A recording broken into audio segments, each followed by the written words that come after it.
પ્રકરણ 10 ગુરુત્વાકર્ષણ ગ્રેવિટેશન. આપણે શીખ્યા કે પદાર્થની ઝડપ કે ગતિની દિશા બદલવા માટે બળ જરૂરી છે. આપણે હંમેશા જોઈએ છીએ કે કોઈ પદાર્થને ઊંચાઈ પરથી પડવા દેવામાં આવે ત્યારે તે પૃથ્વી તરફ ગતિ કરે છે. આપણે જાણીએ છીએ કે બધા જ ગ્રહો સૂર્યની આસપાસ પરિક્રમા કરે છે. ચંદ્ર પૃથ્વીની આસપાસ પરિક્રમા કરે છે. આ દરેક પરિસ્થિતિઓમાં પદાર્થો પર, ગ્રહો પર તથા ચંદ્ર પર કોઈ બળ ચોક્કસ લાગતું હોવું જોઈએ. આઇઝેક ન્યૂટન એ એક હકીકત સમજી ગયા હતા કે આ બધા જ માટે એક જ બળ જવાબદાર છે. આ બળને ગુરુત્વાકર્ષણ બળ કહે છે. આ પ્રકરણમાં આપણે ગુરુત્વાકર્ષણ તથા ગુરુત્વાકર્ષણના સાર્વત્રિક નિયમનો અભ્યાસ કરીશું. આપણે પૃથ્વી પર ગુરુત્વાકર્ષણ બળની અસર હેઠળ પદાર્થોની ગતિની ચર્ચા કરીશું. આપણે અભ્યાસ કરીશું કે કોઈ પદાર્થનું વજન એક સ્થાનથી બીજા સ્થાન પર કેવી રીતે બદલાય છે. આપણે પ્રવાહીઓમાં પદાર્થોને તરવા માટેની શરતોની પણ ચર્ચા કરીશું. ગુરુત્વાકર્ષણ ગ્રેવિટેશન. આપણે જાણીએ છીએ કે ચંદ્ર પૃથ્વીની આસપાસ પરિક્રમણ કરે છે. જ્યારે કોઈ પદાર્થને ઉર્ધ્વ દિશામાં ફેંકવામાં આવે ત્યારે તે અમુક ઊંચાઈ સુધી પહોંચ્યા બાદ ફરી નીચે તરફ પડવા લાગે છે. એવું કહેવાય છે કે ન્યૂટન જ્યારે ઝાડ નીચે બેઠા હતા ત્યારે એક સફરજન તેમના પર પડ્યું. સફરજનના નીચે તરફ પડવાની ઘટનાએ ન્યૂટનને વિચારવા માટે પ્રેરિત કર્યા. તેમણે વિચાર્યું કે જો પૃથ્વી સફરજનને પોતાની તરફ આકર્ષી શકે છે તો શું ચંદ્રમાને આકર્ષિત નહીં કરતી હોય?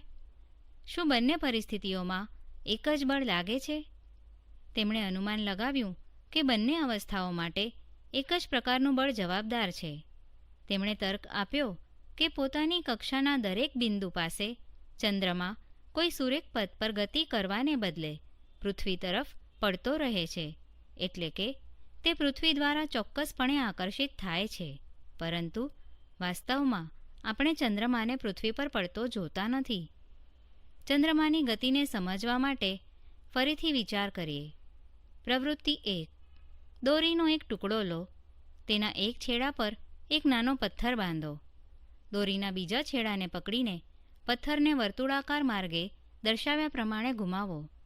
પથ્થરની ગતિની દિશા જુઓ. હવે દોરીને છોડી દો. ફરીથી પથ્થરની ગતિની દિશા જુઓ.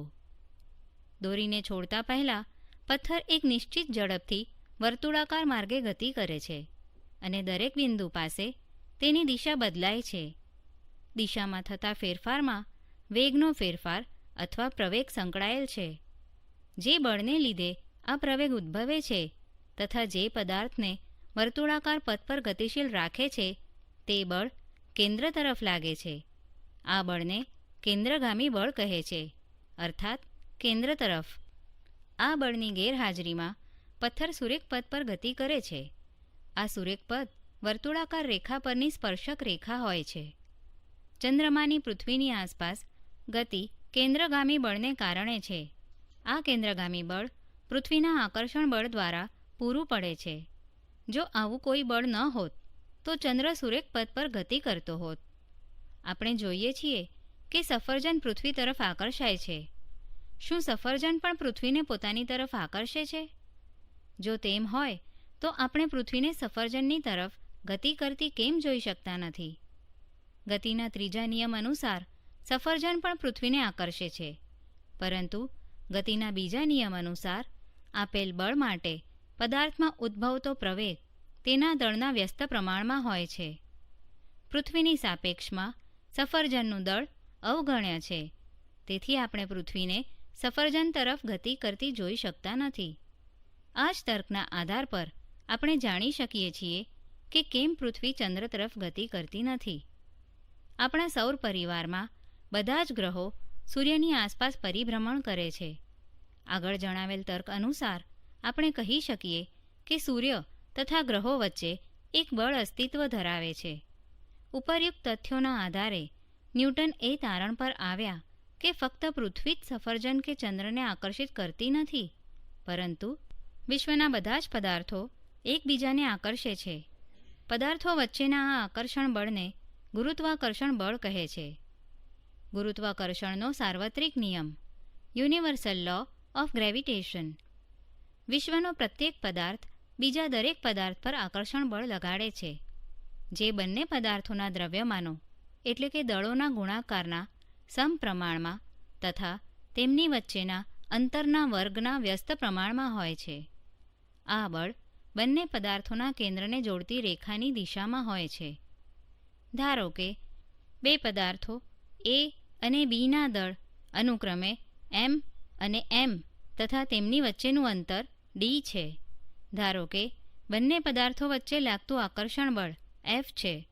ગુરુત્વાકર્ષણના સાર્વત્રિક નિયમ અનુસાર બે પદાર્થો વચ્ચે લાગતું બળ તેમના દળના ગુણાકારના સમપ્રમાણમાં હોય છે, એટલે કે F is approximately proportional to m into m.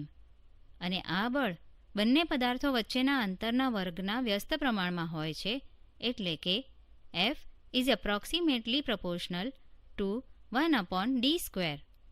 સમીકરણનો સમન્વય કરતા F is approximately proportional to m into m/d² અથવા F is equal to g m into m/d², જ્યાં g સપ્રમાણતાનો અચળાંક છે અને તેને ગુરુત્વાકર્ષણનો સાર્વત્રિક અચળાંક કહે છે. સમીકરણમાં ચોકડી ગુણાકાર કરતા F into d² is equal to g m into m અથવા g is equal to fd²/m into m. સમીકરણમાં બળ, અંતર તથા દળના એકમો મૂકતા આપણને gનો SI એકમ newton metre square per kg² મળે છે. હેનરી ક્વેન્ડિશે સંવેદનશીલ તુલાની મદદથી gનું મૂલ્ય શોધ્યું હતું. gનું હાલમાં સર્વસ્વીકૃત મૂલ્ય 6.673 × 10⁻11 newton metre square per kg² છે. આપણે જાણીએ છીએ કે કોઈપણ બે પદાર્થો વચ્ચે આકર્ષણ બળ અસ્તિત્વ ધરાવે છે. તમે તમારી તથા તમારી નજીક બેઠેલા તમારા મિત્ર વચ્ચે લાગતા આ બળની ગણતરી કરો. આ પરથી નિષ્કર્ષ તારવો કે તમે આ બળનો અનુભવ કેમ કરતા નથી. ઉદાહરણ 10.1. પૃથ્વીનું દ્રવ્યમાન 6 × 10⁻24 kg તથા ચંદ્રનું દ્રવ્યમાન 7.4 × 10⁻22 kg છે. જો પૃથ્વી અને ચંદ્ર વચ્ચેનું અંતર 3.84 × 10⁵ કિલોમીટર હોય તો પૃથ્વી દ્વારા ચંદ્ર પર લાગતું બળ ગણો. g is equal to 6.7 × 10⁻11 newton metre square per kg². ઉકેલ: પૃથ્વીનું દળ m is equal to 6 × 10⁻24 kg, ચંદ્રનું દળ m is equal to 7.4 × 10⁻22 kg. પૃથ્વી તથા ચંદ્ર વચ્ચેનું અંતર d is equal to 3.84 × 10⁵ kilometre is equal to 3.84 × 10⁵ into 1000 meter is equal to 3.84 into 10⁸ meter. g is equal to 6.7 into 10⁻11 newton metre square per kg². સમીકરણ પરથી પૃથ્વી દ્વારા ચંદ્ર પર લાગતું બળ F is equal to g m into m/d² is equal to 6.7 into 10⁻11 newton metre square per kg² into 6 into 10⁻24 kg into 7.4 into 10⁻22 kg upon 3.84 into 10⁸ meter square is equal to 2.01 into 10⁻20 newton. આમ પૃથ્વી દ્વારા ચંદ્ર પર લગાડેલ બળ 2.01 into 10⁻20 newton છે. ગુરુત્વાકર્ષણના સાર્વત્રિક નિયમનું મહત્વ. Importance of the universal law of gravitation. ગુરુત્વાકર્ષણનો સાર્વત્રિક નિયમ અનેક એવી ઘટનાઓ સફળતાપૂર્વક સમજાવે છે જે અસંબંધિત એટલે કે અનકનેક્ટેડ માનવામાં આવતી હતી. 1. આપણને પૃથ્વી સાથે બાંધી રાખતું બળ. 2. પૃથ્વીની ફરતે થતું ચંદ્રનું પરિક્રમણ. 3. સૂર્યની ફરતે થતું ગ્રહોનું પરિક્રમણ. 4. ચંદ્ર તથા સૂર્યને કારણે આવતી ભરતી અને ઓટ. મુક્ત પતન, ફ્રી ફોલ. મુક્ત પતનનો અર્થ જાણવા માટે ચાલો આપણે એક પ્રવૃત્તિ કરીએ. આપણે અભ્યાસ કર્યો કે પૃથ્વી પદાર્થોને પોતાની તરફ આકર્ષે છે. આમ થવાનું કારણ ગુરુત્વાકર્ષણ છે. જ્યારે કોઈ પદાર્થ પૃથ્વી તરફ ફક્ત આ બળને કારણે ગતિ કરતો હોય ત્યારે આપણે કહી શકીએ કે પદાર્થ મુક્ત પતન કરે છે. શું નીચે પડતા પદાર્થના વેગમાં કોઈ ફેરફાર થશે? પડતી વખતે પદાર્થની ગતિની દિશામાં કોઈ પરિવર્તન થતું નથી, પરંતુ પૃથ્વીના આકર્ષણના કારણે વેગના મૂલ્યમાં ફેરફાર થાય છે. વેગમાં થતો કોઈ પણ ફેરફાર પ્રવેગ ઉત્પન્ન કરે છે. જ્યારે કોઈ પદાર્થ પૃથ્વી તરફ પડતો હોય ત્યારે પ્રવેગ ઉત્પન્ન થાય છે. આ પ્રવેગ પૃથ્વીના ગુરુત્વાકર્ષણ બળને લીધે હોય છે. તેથી આ પ્રવેગને ગુરુત્વાકર્ષણને કારણે ઉદ્ભવતો પ્રવેગ અથવા ગુરુત્વીય પ્રવેગ કહે છે. તેને જી વડે દર્શાવાય છે. જીનો એકમ તે જ છે જે પ્રવેગનો એકમ છે, એટલે કે મીટર પર સેકન્ડ સ્ક્વેર. ગતિના બીજા નિયમ પરથી આપણે જાણીએ છીએ કે એ બળ દ્રવ્યમાન તથા પ્રવેગનો ગુણાકાર છે. ધારો કે પ્રવૃત્તિમાં પથ્થરનું દ્રવ્યમાન m છે. આપણે જાણીએ છીએ કે મુક્ત પતન કરતા પદાર્થમાં ગુરુત્વીય બળને કારણે પ્રવેગ ઉત્પન્ન થાય છે અને તેને જી વડે દર્શાવાય છે. તેથી ગુરુત્વીય બળનું મૂલ્ય F દ્રવ્યમાન m તથા ગુરુત્વીય પ્રવેગ જીના ગુણાકાર જેટલું હોય છે, એટલે કે F = mg. સમીકરણ પરથી mg = g m × m/d² અથવા g = g m/d². અહીં m પૃથ્વીનું દ્રવ્યમાન છે તથા d પદાર્થ તથા પૃથ્વી વચ્ચેનું અંતર છે. ધારો કે એક પદાર્થ પૃથ્વી પર કે તેની સપાટીની નજીક છે. સમીકરણમાં અંતર d પૃથ્વીની ત્રિજ્યા r જેટલું થશે. તેથી પૃથ્વીની સપાટી પર કે તેની નજીક રાખેલ પદાર્થો માટે mg = g m × m/r².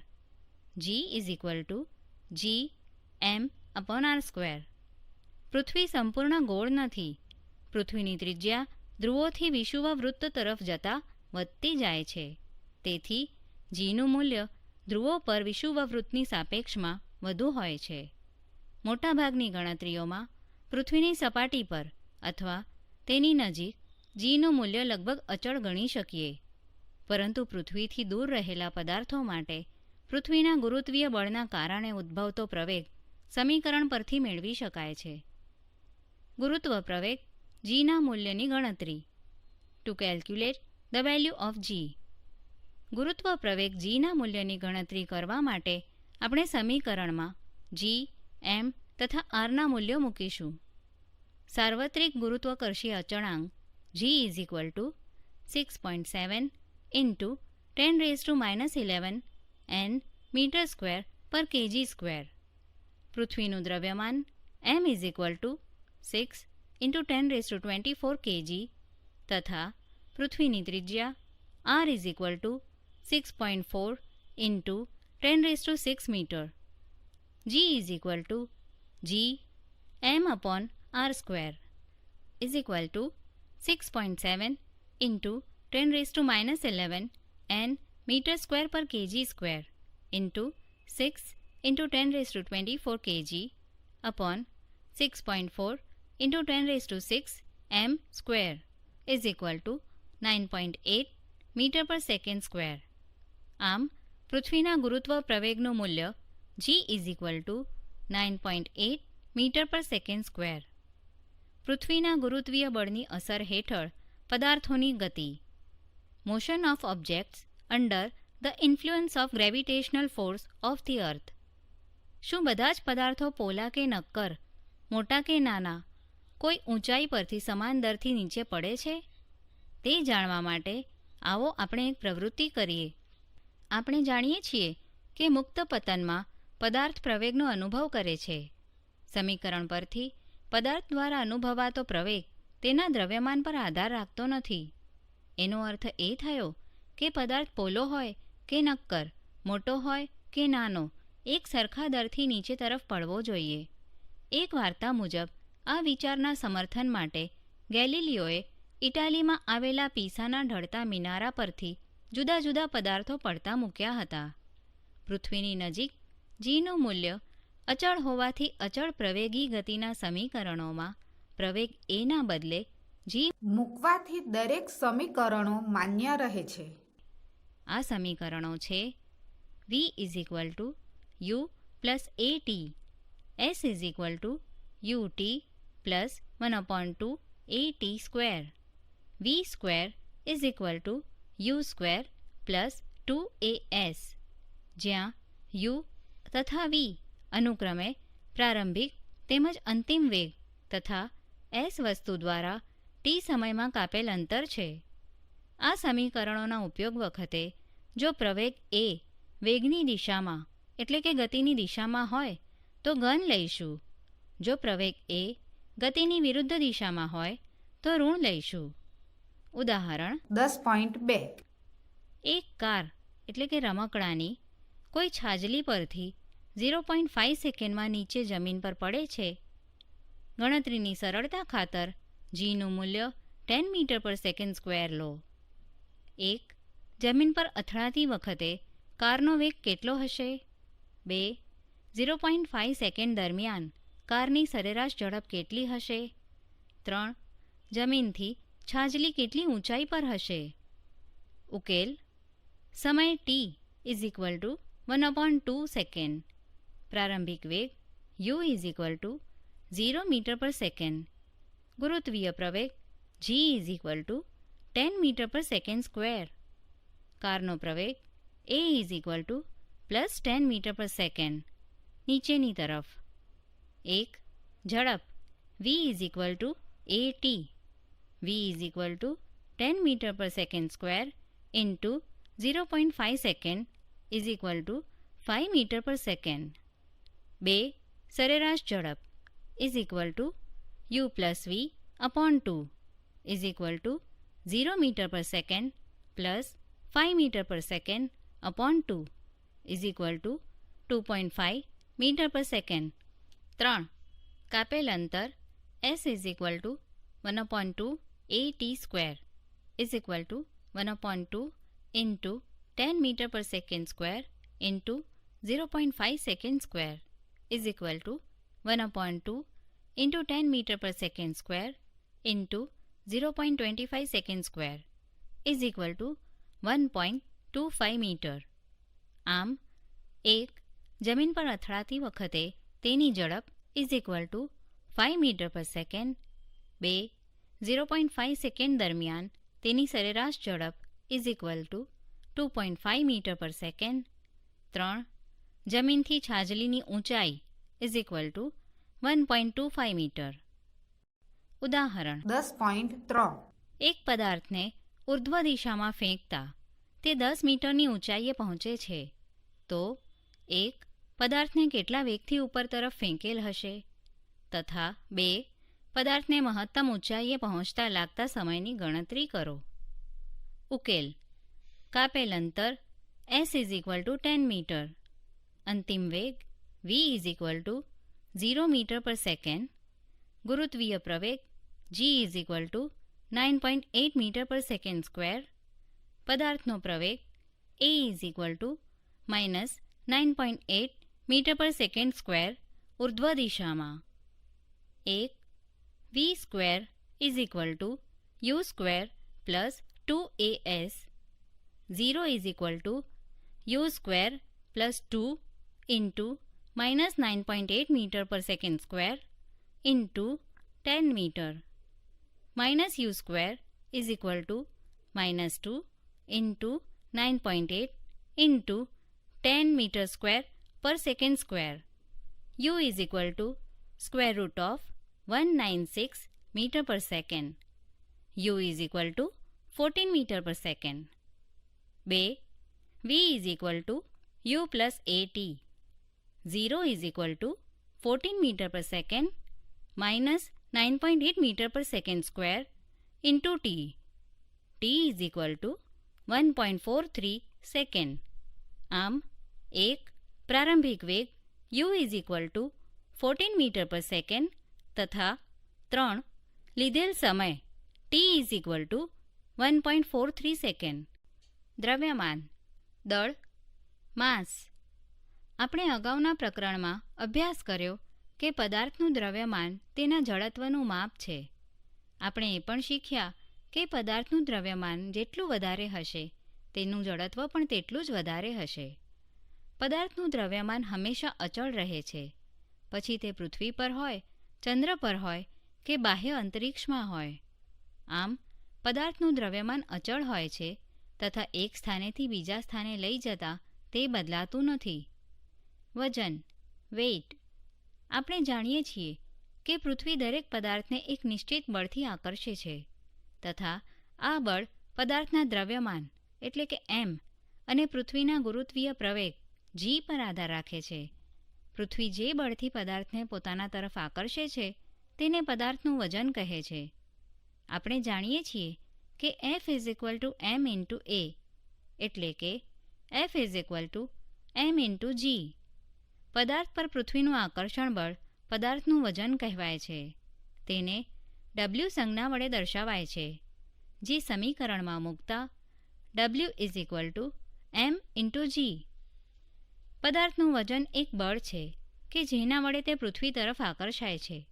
તેથી વજનનો SI એકમ બળનો જ એકમ છે એટલે કે ન્યૂટન N છે.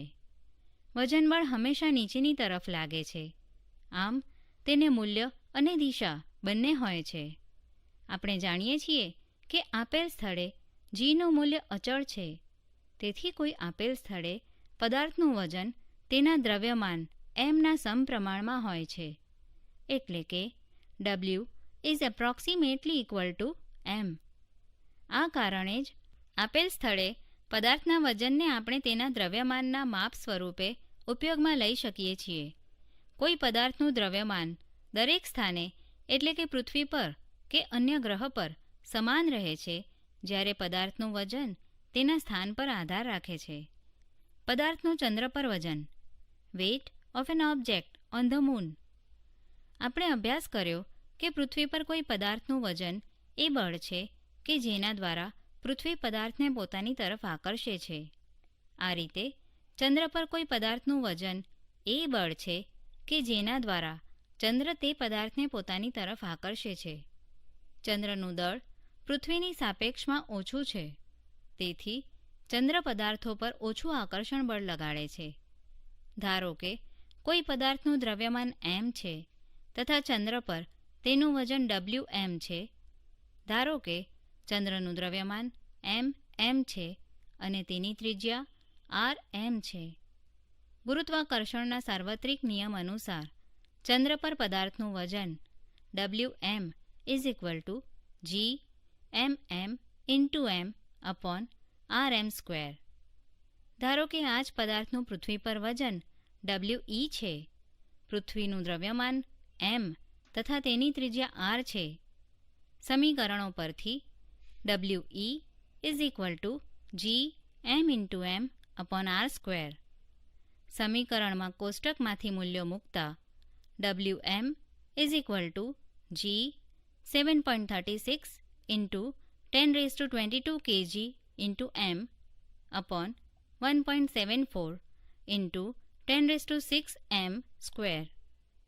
Wm = 2.431 × 1010 g × m તથા We = 1.474 × 1011 g × m. સમીકરણ વડે ભાગતા Wm/We = 2.431 × 1010 1.474 × 1011 અથવા Wm/We = 0.165 is approximately equal to 1/6. પદાર્થનું ચંદ્ર પર વજન પદાર્થનું પૃથ્વી પર વજન = 1/6. પદાર્થનું ચંદ્ર પર વજન = 1/6 × તેનું પૃથ્વી પર વજન. ઉદાહરણ: 10.4 એક પદાર્થનું દળ 10 kg છે. પૃથ્વી પર તેનું વજન કેટલું હશે? ઉકેલ: દ્રવ્યમાન m = 10 kg, ગુરુત્વ પ્રવેગ g = 9.8 મીટર/સેકન્ડ², w m × g. w 10 kg × 9.8 મીટર/સેકન્ડ² = 98 newton. આમ પદાર્થનું વજન 98 ન્યૂટન છે. ઉદાહરણ: 10.5 એક પદાર્થનું વજન પૃથ્વીની સપાટી પર માપતા 10 ન્યૂટન મળે છે. તેનું વજન ચંદ્રની સપાટી પર માપતા કેટલું મળશે? ઉકેલ: આપણે જાણીએ છીએ કે ચંદ્ર પર પદાર્થનું વજન = 1/6 × પૃથ્વી પર તેનું વજન, એટલે કે Wm = We/6 10/6 ન્યૂટન = 1.67 ન્યૂટન. આમ ચંદ્રની સપાટી પર પદાર્થનું વજન 1.67 ન્યૂટન હશે. ધક્કો અને દબાણ. Thrust and pressure. શું તમે ક્યારેય વિચાર્યું છે કે ઊંટ રણમાં સરળતાથી કેમ દોડી શકે છે? સેનાની ટેન્ક કે જેનું વજન 1000 ટનથી પણ વધારે હોય છે, એક સતત ગતિ કરતી ચેન પર કેવી રીતે ટકે છે? કોઈ બસ કે ટ્રકના ટાયર પ્રમાણમાં વધારે પહોળા કેમ હોય છે? કાપવા માટે વપરાતા ઓજારોની ધાર તીક્ષ્ણ કેમ હોય છે? આ પ્રશ્નોના જવાબ જાણવા માટે તથા તેની સાથે સંકળાયેલ ઘટનાઓને સમજવા માટે આપેલ વસ્તુ પર એક ચોક્કસ દિશામાં લાગતા ચોખ્ખા બળ, એટલે કે ધક્કો, થ્રસ્ટ, તથા એકમ ક્ષેત્રફળ દીઠ લાગતું બળ, એટલે કે દબાણની ધારણા સમજવી જરૂરી છે. આવો નીચે દર્શાવેલ પરિસ્થિતિઓનો વિચાર કરીએ. સ્થિતિ 1. આકૃતિમાં દર્શાવ્યા પ્રમાણે કોઈ બુલેટિન બોર્ડ પર તમે એક ચાર્ટ લગાવવા ઈચ્છો છો.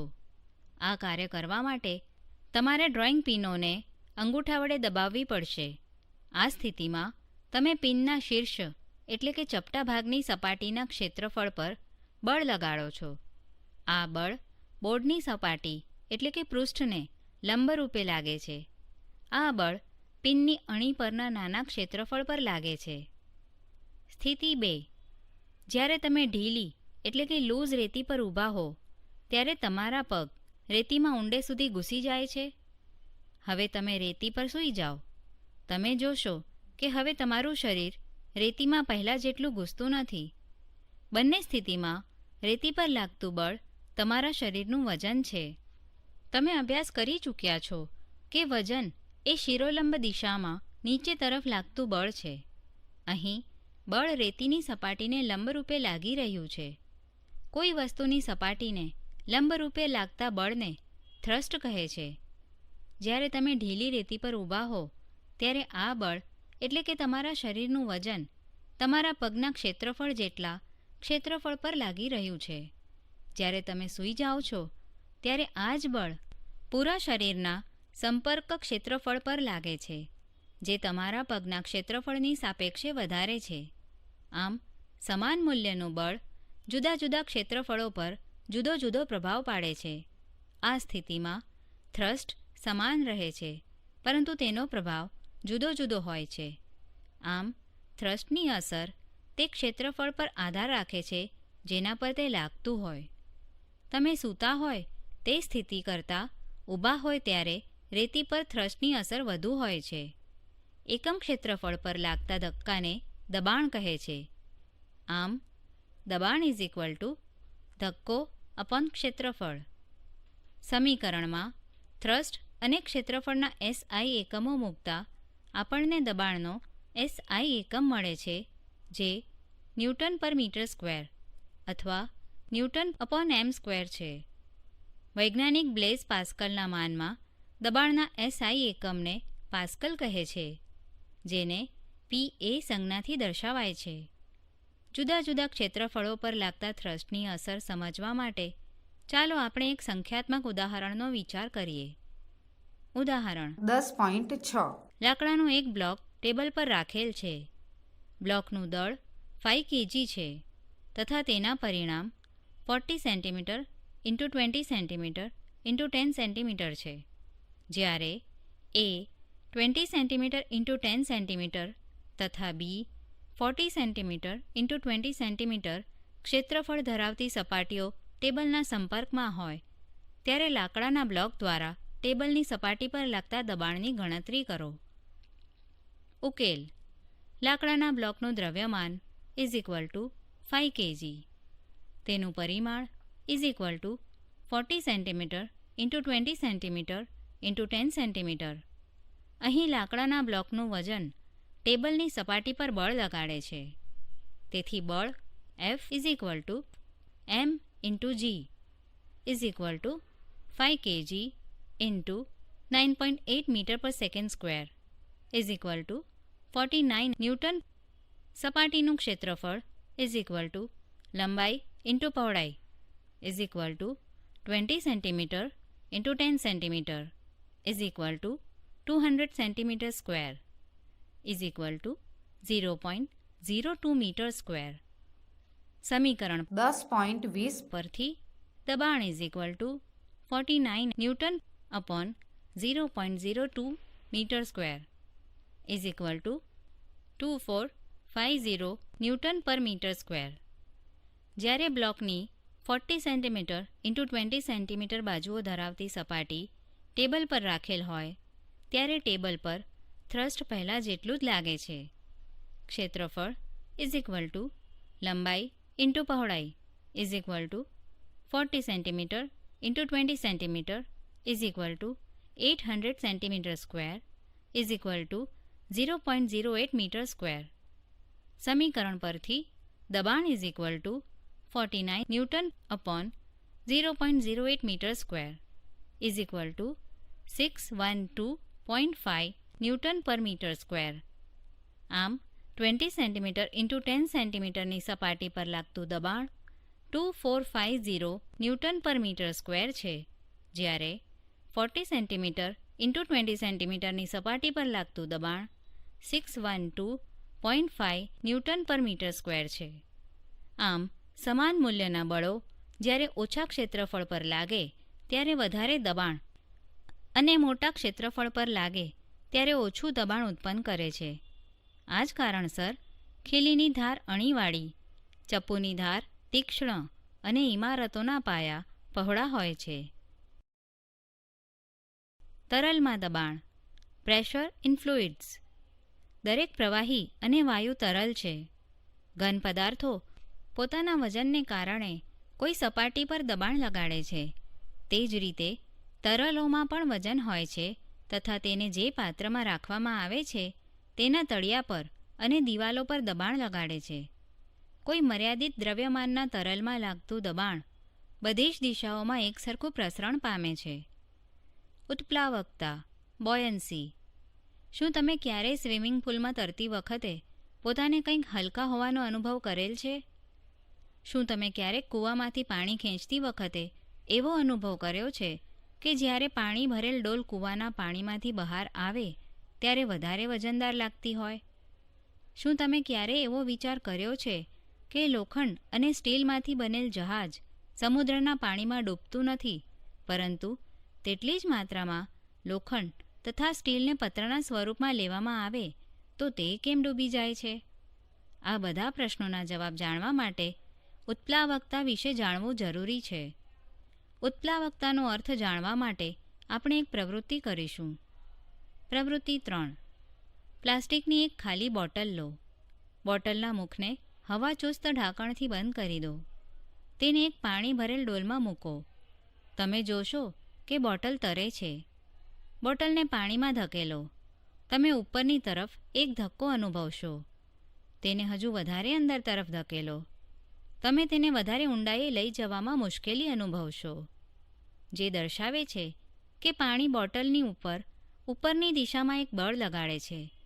જેમ જેમ બોટલને પાણીમાં અંદરની તરફ ધકેલવામાં આવે છે તેમ તેમ તેની પર પાણી દ્વારા લાગતું બળ વધતું જાય છે, જ્યાં સુધી તે પૂરેપૂરી ડૂબી ન જાય. હવે બોટલને છોડી દો. તે ઉછળીને સપાટી પર પાછી આવે છે. શું પૃથ્વીનું ગુરુત્વાકર્ષણ બળ આ બોટલ પર કાર્યરત છે? જો એમ હોય તો બોટલને છોડી દેતા તે પાણીમાં ડૂબતી કેમ નથી? તમે બોટલને પાણીમાં કેવી રીતે ડૂબાડશો? પૃથ્વીનું ગુરુત્વાકર્ષણ બળ બોટલ પર નીચેની દિશામાં લાગે છે. તેના કારણે બોટલ નીચેની દિશામાં ખેંચાય છે, પરંતુ પાણી બોટલ પર ઉપરની તરફ બળ લગાડે છે. તેથી બોટલ ઉપરની દિશામાં ધકેલાય છે. આપણે અભ્યાસ કરી ચૂક્યા છીએ કે પદાર્થનું વજન પૃથ્વીના ગુરુત્વાકર્ષણ બળ જેટલું જ હોય છે. જ્યારે બોટલને ડૂબાડવામાં આવે છે ત્યારે બોટલ પર પાણી દ્વારા લાગતું ઉપર તરફનું બળ તેના વજન કરતાં વધુ હોય છે. તેથી તેને છોડતા તે ઉપરની તરફ ગતિ કરે છે. બોટલને પૂરી ડૂબાડી રાખવા માટે પાણી દ્વારા બોટલ પર ઉપરની તરફ લાગતા બળને સંતુલિત કરવું પડશે, જે નીચેની તરફ એક બાહ્ય બળ લગાડીને મેળવી શકાય છે. આ બળ ઓછામાં ઓછું ઉપર તરફ લાગતા બળ તથા બોટલના વજનના તફાવત બરાબર હોવું જોઈએ. બોટલ પર પાણી દ્વારા ઉપર તરફ લાગતા બળને ઉત્પ્લાવક બળ કહે છે. વાસ્તવમાં કોઈપણ પદાર્થને જ્યારે તરલમાં ડૂબાડવામાં આવે છે ત્યારે તેના પર ઉત્પ્લાવક બળ લાગે છે. ઉત્પ્લાવક બળનું મૂલ્ય તરલની ઘનતા પર આધારિત છે. શા માટે પાણીની સપાટી પર રાખવામાં આવતા પદાર્થો તરે છે અથવા ડૂબી જાય છે? Why objects float or sink when placed on the surface of water? આ પ્રશ્નનો જવાબ આપવા માટે આપણે એક પ્રવૃત્તિ કરીએ. પ્રવૃત્તિ 4. પાણીથી ભરેલ એક બીકર લો. એક લોખંડની ખીલી લો. તેને પાણીની સપાટી પર મૂકો. જુઓ શું થાય છે. ખીલી ડૂબી જાય છે. ખીલી પર લાગતું પૃથ્વીનું ગુરુત્વાકર્ષણ બળ તેને નીચેની તરફ ખેંચે છે. પાણી ખીલી પર ઉત્પ્લાવક બળ લગાડે છે, જે તેને ઉપરની દિશામાં ધકેલે છે. પરંતુ ખીલી પર નીચેની તરફ લાગતું બળ ખીલી પર પાણી દ્વારા લાગતા ઉત્પ્લાવક બળ કરતાં વધારે છે. તેથી તે ડૂબી જાય છે. પાણીથી ભરેલ એક બીકર લો. એક ખીલી તથા સમાન દ્રવ્યમાન ધરાવતો એક બૂચ એટલે કે કોકનો ટુકડો લો. બંનેને પાણીની સપાટી પર મૂકો. જુઓ શું થાય છે. બૂચનો ટુકડો તરે છે જ્યારે ખીલી ડૂબી જાય છે. આમ થવાનું કારણ તેમની ઘનતાઓ વચ્ચેનો તફાવત છે. કોઈ પદાર્થની ઘનતા એટલે તેના એકમ કદ દીઠ દળ. બૂચની ઘનતા પાણીની ઘનતા કરતાં ઓછી હોય છે. તેનો અર્થ એ છે કે બૂચ પર પાણીનું ઉત્પ્લાવક બળ બૂચના વજન કરતાં વધુ છે. તેથી તે તરે છે. લોખંડની ખીલીની ઘનતા પાણીની ઘનતા કરતાં વધારે છે. એનો અર્થ એ થયો કે લોખંડની ખીલી પર પાણીનું ઉત્પ્લાવક બળ ખીલીના વજન કરતાં ઓછું લાગે છે. તેથી તે ડૂબી જાય છે. આમ પ્રવાહીની ઘનતા કરતાં ઓછી ઘનતા ધરાવતા દરેક દ્રવ્યો તે પ્રવાહી પર તરે છે અને પ્રવાહી કરતાં વધારે ઘનતા ધરાવતા દ્રવ્યો ડૂબી જાય છે. આર્કિમિડીઝનો સિદ્ધાંત, આર્કિમિડીઝ પ્રિન્સિપલ. તમે જોશો કે પથ્થરને ધીમે ધીમે પાણીમાં નીચેની તરફ લઈ જવામાં આવે તેમ તેમ દોરીની લંબાઈમાં અથવા બેલેન્સના અવલોકનમાં ઘટાડો થાય છે. જ્યારે પથ્થર પાણીમાં સંપૂર્ણ ડૂબી જાય છે ત્યારબાદ અવલોકનમાં કોઈ ફેરફાર થતો નથી. દોરીની લંબાઈમાં કે બેલેન્સના માપનમાં થતા ઘટાડા પરથી તમે શું નિષ્કર્ષ તારવો છો? આપણે જાણીએ છીએ કે રબરની દોરીની લંબાઈમાં કે સ્પ્રિંગ બેલેન્સના અવલોકનમાં વધારો પથ્થરના વજનના કારણે થાય છે. પથ્થરને પાણીમાં ડૂબાડતા આ વધારામાં ઘટાડો થાય છે. એનો અર્થ એ થયો કે પથ્થર પર ઉપરની દિશામાં કોઈ બળ લાગે છે, જેના પરિણામ સ્વરૂપે રબરની દોરી પર લાગતા પરિણામી બળમાં ઘટાડો થાય છે અને તેથી લંબાઈના વધારામાં ઘટાડો થાય છે. જે ચર્ચા આપણે અગાઉ કરી ચૂક્યા છીએ તે મુજબ પાણી દ્વારા ઉપર તરફ લાગતા આ બળને ઉત્પ્લાવક બળ કહે છે. કોઈ પદાર્થ પર લાગતા ઉત્પ્લાવક બળનું મૂલ્ય કેટલું હોય છે? શું તે આપેલ એક જ વસ્તુ માટે બધા જ તરલોમાં સમાન હોય છે? શું આપેલ કોઈ એક તરલમાં બધી જ વસ્તુઓ સમાન ઉત્પ્લાવક બળ અનુભવે છે? આ પ્રશ્નનો જવાબ આર્કિમિડીઝના સિદ્ધાંત પરથી મળે છે, જેને નીચે પ્રમાણે રજૂ કરી શકાય છે. જ્યારે કોઈ પદાર્થને તરલમાં આંશિક કે સંપૂર્ણપણે ડૂબાડવામાં આવે ત્યારે તે ઉપરની તરફ જે બળનો અનુભવ કરે છે તે પદાર્થ દ્વારા ખસેડાયેલા તરલના વજન બરાબર હોય છે. શું હવે તમે એ સ્પષ્ટ કરી શકશો કે પ્રવૃત્તિમાં પથ્થરને પાણીમાં પૂરેપૂરો ડૂબાડ્યા બાદ દોરીની લંબાઈમાં પછી કોઈ ઘટાડો કેમ થતો નથી? આર્કિમિડીઝના સિદ્ધાંતના ઘણા ઉપયોગો છે. તેને જહાજ તેમજ સબમરીનની રચનામાં તેમજ ડિઝાઇનમાં ઉપયોગમાં લેવામાં આવે છે. લેક્ટોમીટર, જે દૂધના નમૂનાની શુદ્ધતા માપવામાં વપરાય છે, તથા હાઇડ્રોમીટર, જે દ્રવ્યની ઘનતા માપવા માટે વપરાય છે, તે આ સિદ્ધાંત પર આધારિત છે. સાપેક્ષ ઘનતા, રિલેટિવ ડેન્સિટી. તમે જાણો છો કે કોઈ પદાર્થની ઘનતા એટલે તેના એકમ કદનું દળ. ઘનતાનો એકમ કિલોગ્રામ પ્રતિ ઘન મીટર છે. આપેલ પરિસ્થિતિમાં પદાર્થની ઘનતા અચળ હોય છે. આમ કોઈ પદાર્થની ઘનતા તેનો લાક્ષણિક ગુણ છે, જે અલગ અલગ પદાર્થો માટે અલગ અલગ હોય છે. ઉદાહરણ તરીકે, સોનાની ઘનતા 19300 kg પર મીટર ક્યુબ છે, જ્યારે પાણીની ઘનતા 1000 kg પર મીટર ક્યુબ છે. આપેલ પદાર્થના કોઈ નમૂનાની ઘનતા તે પદાર્થની શુદ્ધતા ચકાસવા માટે ઉપયોગી થાય છે. ઘણીવાર કોઈ પદાર્થની ઘનતાને પાણીની ઘનતાની સાપેક્ષમાં રજૂ કરવી સુવિધાજનક હોય છે. કોઈ પદાર્થની સાપેક્ષ ઘનતા તે પદાર્થની ઘનતા અને પાણીની ઘનતાનો ગુણોત્તર છે. એટલે કે સાપેક્ષ ઘનતા ઇઝ ઇક્વલ ટુ કોઈ પદાર્થની ઘનતા અપોન પાણીની ઘનતા. સાપેક્ષ ઘનતા સમાન રાશિઓનો ગુણોત્તર હોવાથી તેને એકમ નથી. ઉદાહરણ, ચાંદીની સાપેક્ષ ઘનતા 10.8 છે. પાણીની ઘનતા 10³ kg પર મીટર ક્યુબ છે. SI પદ્ધતિમાં ચાંદીની ઘનતા કેટલી હશે? ઉકેલ: ચાંદીની સાપેક્ષ ઘનતા ઇઝ ઇક્વલ ટુ 10.8. સાપેક્ષ ઘનતા ઇઝ ઇક્વલ ટુ ચાંદીની ઘનતા અપોન પાણીની ઘનતા. ચાંદીની ઘનતા ઇઝ ઇક્વલ ટુ ચાંદીની સાપેક્ષ ઘનતા ઇન્ટુ પાણીની ઘનતા is equal two 10.8 into 10³ kg પર મીટર ક્યુબ છે.